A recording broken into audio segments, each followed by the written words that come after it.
So I don't know if you'll remember this, but so the first time I remember meeting you or being aware of you was at town council. You and I were being sworn in for the Oh, pool right, board. yeah. And I don't know if you remember this, one of the counselors, whoever was talking, said something about, I guess you need to be physically fit or in shape to be on pool board or something like that, talking about the two of us. Oh dear, I don't remember that. But I remember thinking, Sue and I are in shape. You know, like, what does it make you think of a first impression of you? And I don't know if she was a friend of yours or something, but I don't think so. I don't. What does that make you think when people think of you as physically fit when they first see you? Oh dear. Imposter. Yeah, I feel like an imposter because it's a lot of the same thing as learning. I like challenges. So I think, as a kid we skied and we hiked and we camped but we did everything really at a very moderate level. Mm-hmm. But I think it raised my level of awareness that there were things like sports, but they weren't competitive sports. Like in high school, I played basketball and I was horrible. I sat on the bench the whole time. I did try field hockey. I still don't understand the game, so your girls gonna have to teach me. My friend Amanda, who coaches, is like, it's foreign language to me. Even when you know it, it's not refereed that way. So any organized sports like that, I just really, I'm not a team sport person. Right. And I think a lot of it's just my ability. So more of a individual and, competing against yourself for time. And I think the first time I ever did any kind of a race, I was probably 24, and my friends were we used to have in town here, it was called the Pipeline Ski Race. So it was a Nordic ski race, so cross-country skiing. And all I had for cross-country skis are a pair of old wooden 3-pin bindings cross-country skis. So I'm like, I need racing skis. So my friend's husband bought some old used skis at the ski sale, and they were racing skis, supposedly, but they didn't match. They were two different skis. He got a bargain on them. Right. So I borrowed those. I borrowed his ski boots. I put newspaper in the toe, and I went out, and I am pretty competitive. I huffed and puffed at that, and I came in third woman overall, and I'm like, oh, maybe if I got in shape. So then I started running that next spring to get in shape, and I was going to really buy a pair of skis. Right. So it just kind of changed like that. And then a friend said, oh, I saw you running. And she goes, I'm going to do a triathlon. It's like, oh, well, tell me about that. So anyway, she and I trained that next year for our first triathlon. We did the Norway triathlon. We had the best summer ever. We ate rice cakes and peanut butter all year, and we had a blast. And I just built confidence that I never knew I had. So triathlon's an interesting sport because did you have much experience swimming before that? Because a lot of people... I actually was a waterfront director at a summer camp, but I didn't really swim. And I didn't have any qualifications other than I was old enough, and then they hired a high school kid that had their whatever you have to have for being in charge of a waterfront. So no, I really hadn't done much. I take that back. I did swim for 1 year on the Old Town swim team at the Y when I was like 8 years old. At the high school? Yeah, at the high school pool. The Y didn't have a pool. But that's right. Well, the Y didn't exist. Right. So it was, Charlie Buck was the coach. And so I swam there, but again, I probably came in last every time. But so you weren't intimidated by the swim going into your first triathlon? No, we practiced kicking at each other in the face and stuff like that. Right. We had fun training for that. Yeah. So, very cool. Yeah.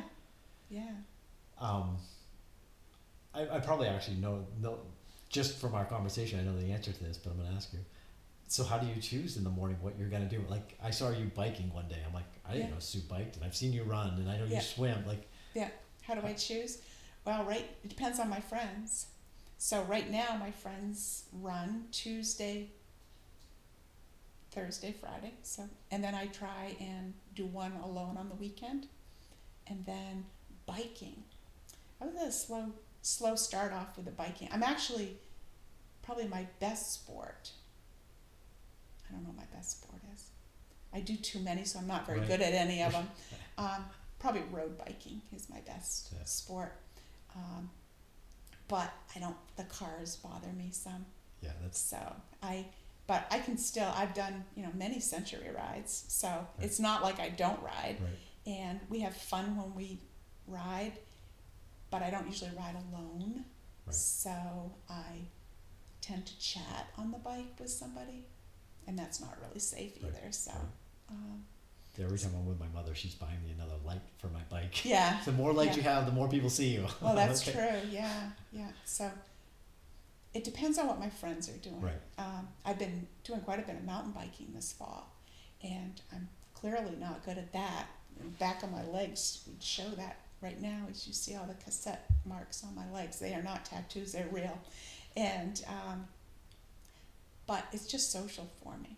Yeah. So, and Yeah. I've gone through like running friends, different depending on where I am and who else is running and how they're running depends on who I'm hanging out with. It's my social life. That's nice. So, yeah. Now, when you're mountain biking, you at the mountain or you out in this area? Sugarloaf. Okay. Yeah. So single track there. Right. And it's a challenge for me. Those roots and rocks, and it's such a head game. I used to It's love that. so hard for me to get up over things sometimes because I have to do that self-talk, and it's like if you start to stall out, you have to pedal all the harder. But if you pedal harder, you might stall out Right. still, and Right. then it's over. So, Yeah. but I really love it. My coworker that I work with does like downhill mountain biking. Oh, yeah. You know, I don't do that that. was never. Yeah. I like the slow, technical, figure out how to go over these routes and Right, the right, yeah. rocks and Yeah. and then here's a little stretch I can go quicker. Right. I used to do the University Forest all through college. Yeah. I had a Labrador mix at the time, and him and I he'd pick trails and I just follow him. Oh, wow. Yeah, That's great. That Yeah. was some of my favorite. There's some hard trails there. There's quite a bit. Yeah. So I grew up my backyard was a bike path that went to from Yeah. the Old Town side that went to the University of Maine. So literally that was University Forest was my backyard. So I Yeah. just Oh, that's awesome. grew up there. I remember my dog used to he'd get tired and he'd stop and drink out of a puddle as he was peeing in it at the same time. Like, what are you doing? I think I've seen those dogs before. Yes. So. Yeah. Let me see. So I see you mostly in the mornings. Have you always been a morning exerciser? Yeah. This time of day, I'm no good at all. Right. I'm tired, and I set my alarm early and get up, and it might not be pretty the first half hour or so, Right. but that's the only way that I can be consistent with it. Right. So it has to be social, but it has to be social with people who also need to do early mornings. Right. And actually right now my ski friends and my mountain bike friends tend to be 10 or 11 o'clock people, but that's okay on the weekend. Right. So, Right. Yeah. It's interesting because I run alone. Pretty much everything I've been doing alone, and I love the mental kind of like I'm lost in my head. yeah, And in the oh no, is this thing I'm feeling, is this going to be a problem? right, And don't think about it and hope it goes away. Yeah. And sometimes it goes away and sometimes it doesn't. right, yeah, But I've never really run with somebody else. It's interesting what a different experience Yeah. you're having. yeah, because I'm always chatting with somebody. I run alone sometimes. Right. Right. And I do No, enjoy that, but Yeah. It's matching have- paces and stuff with people, and that's because when I'm Yeah. running, some days Yeah. I'm running a fast pace, and other days it's like I can Yeah. barely get we always run slow. right. We're very Right. consistently slow. Right. So, Yeah. and again, over the years, for like 3 or 4 years, I'll run with, the same people. And then 3 or 4 years, I'll be running with different people. And it just kind of evolves. And It's just who has the same schedule, really. Right. I tell Dee all the time that my morning workout, the rest of my day is going to be better than the workout was. I love that. I love that. Just kind of getting it out of my system, whatever it is, thinking, processing, feeling like I've accomplished something before my day starts. Right. I Oh, love that. absolutely, yeah. You don't want that hanging over you all day, too. Right. So, And I wish more people knew kind of that feeling. yeah. How good it is Mm. to feel good. I think Right. a lot of people don't know what feeling Right. good and feeling Right. healthy is like. Yeah. I agree. Yeah. It's a real adrenaline rush and a sense of accomplishment. Then you can just get on with your routine. Right. So, Right. So part of the thing of doing this podcast for me, and I'm realizing, is how much when we meet people, we hear little things and we fill in the blanks with our own experiences. Right. Yeah, we're making assumptions on why so and so made this choice. And I remember kind of you talking about Sugarloaf, and my experience with Sugarloaf is downhill. Right. And then at some point, your cross country skiing is what you do there. Yes. I don't know anything about cross country skiing at Sugarloaf. I wasn't even aware. I think you said it once, and I looked. I'm like, oh, look at all these. It's huge over there. Yeah. So what is cross country skiing like at Sugarloaf? Oh, it doesn't get any better.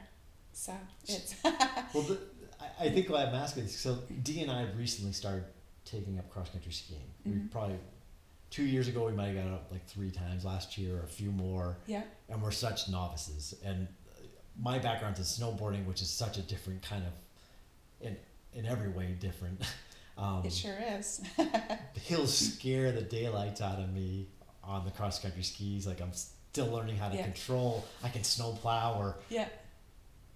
What is it like for you, and what do you enjoy so much about cross country skiing? Why is it such a draw for you?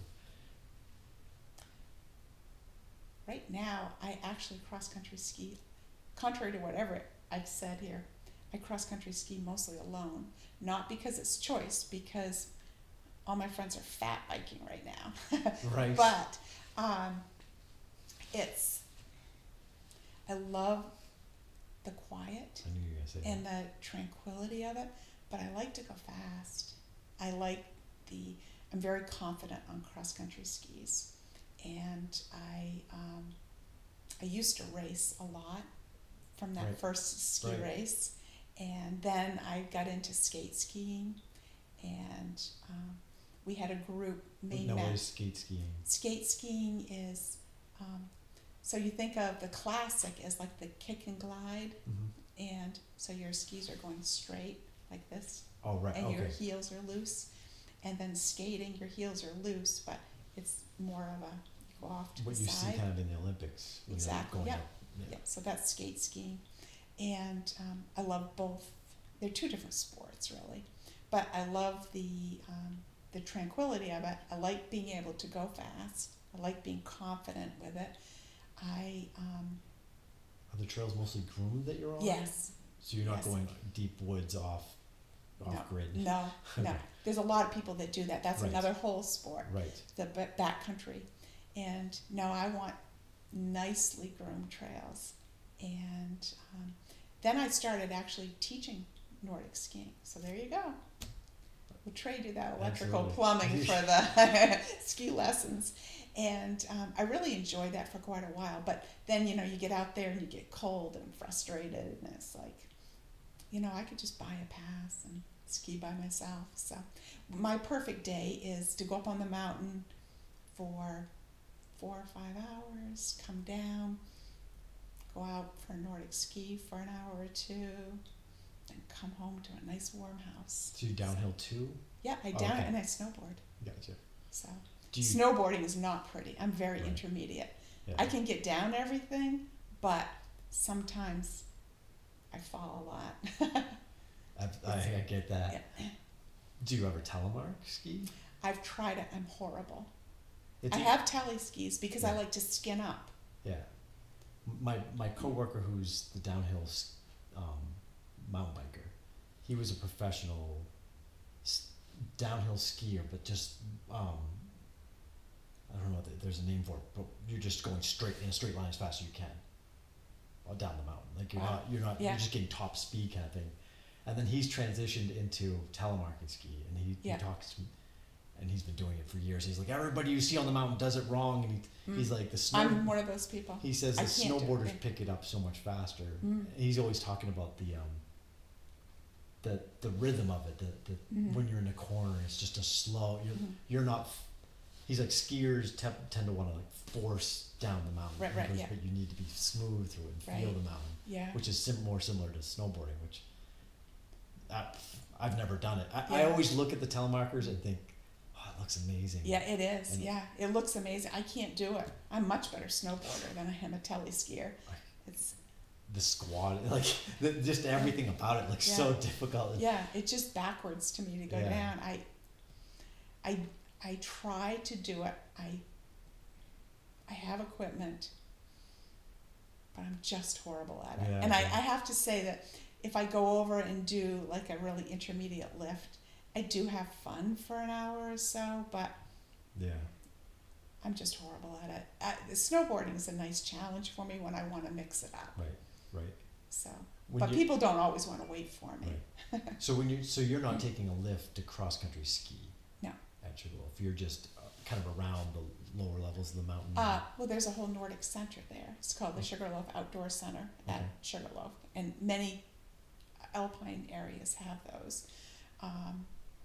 So there's the whole lodge down there, and there are just networks and networks of trails. Some of the mountain bike trails go off those, but it's bigger than the single track. Right.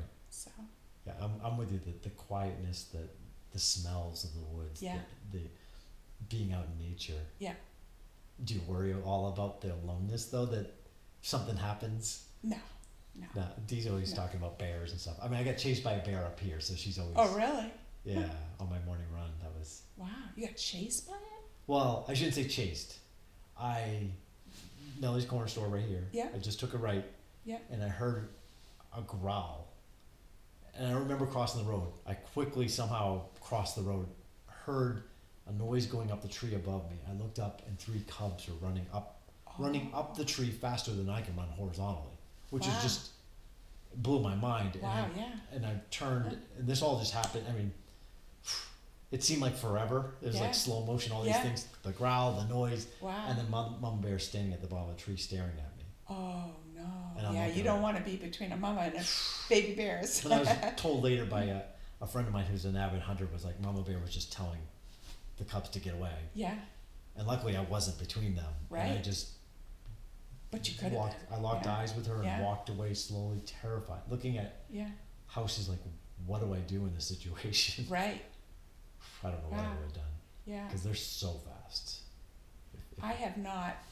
I have encountered a bear out there, but my friend and I were on mountain bikes, and it was just like a cub, and we saw off in the distance. right. So, And winter-wise, you don't have to worry about animals that No. they're hibernating. right. Yeah. And I'd say the most I've ever seen is like at the university.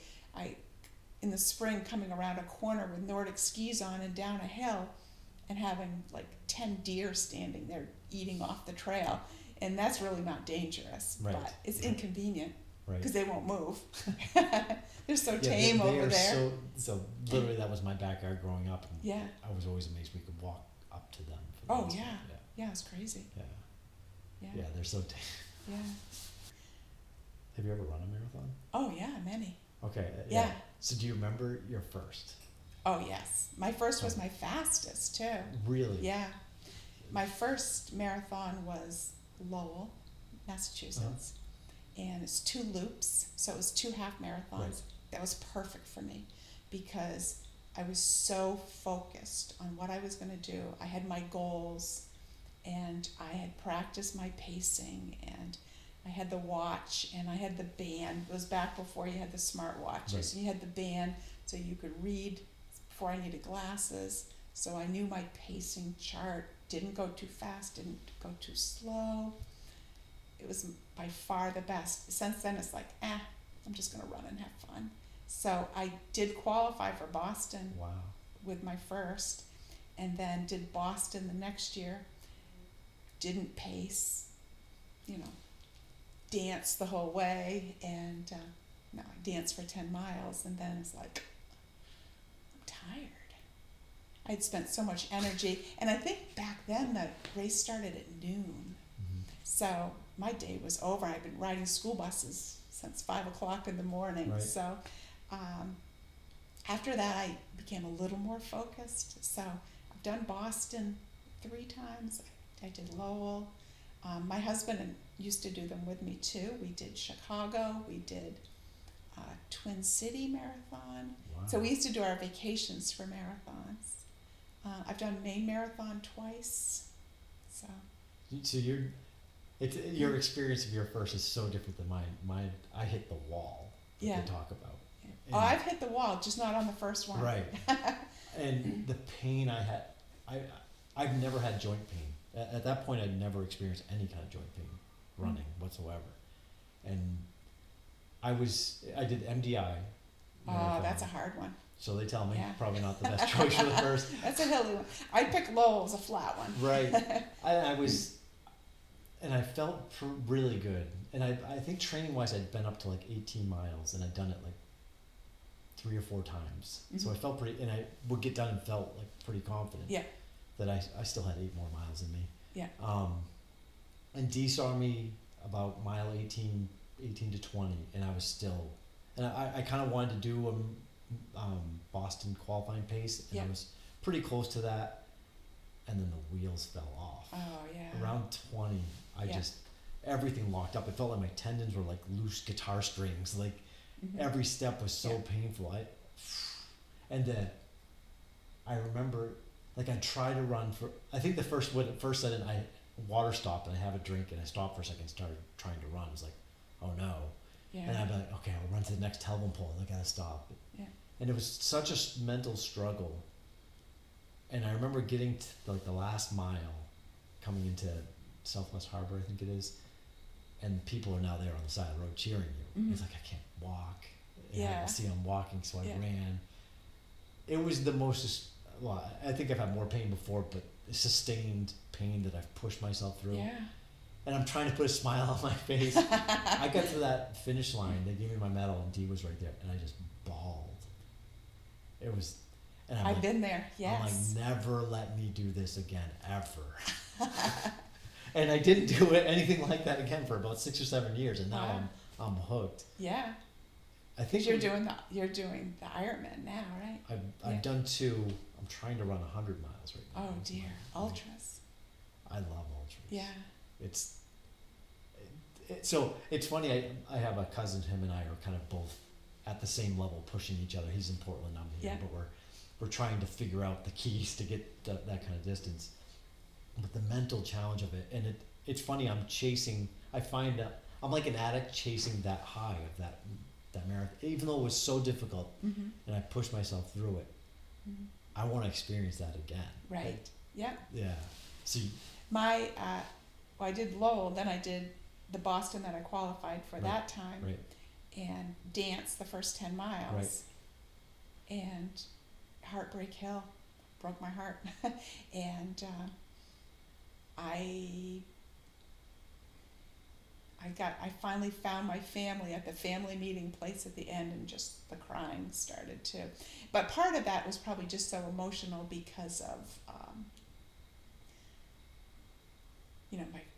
I can't believe I ran Boston Marathon, Right. that kind of thing too, Right. because that imposter syndrome keeps coming back. But that was my worst pain. I prepared better since then. I don't know why I didn't prepare for that one after I had done such a good job with the first one. Right. So Yeah. For me, it's been. I think. yeah. We've recently. So we built this garage this last year.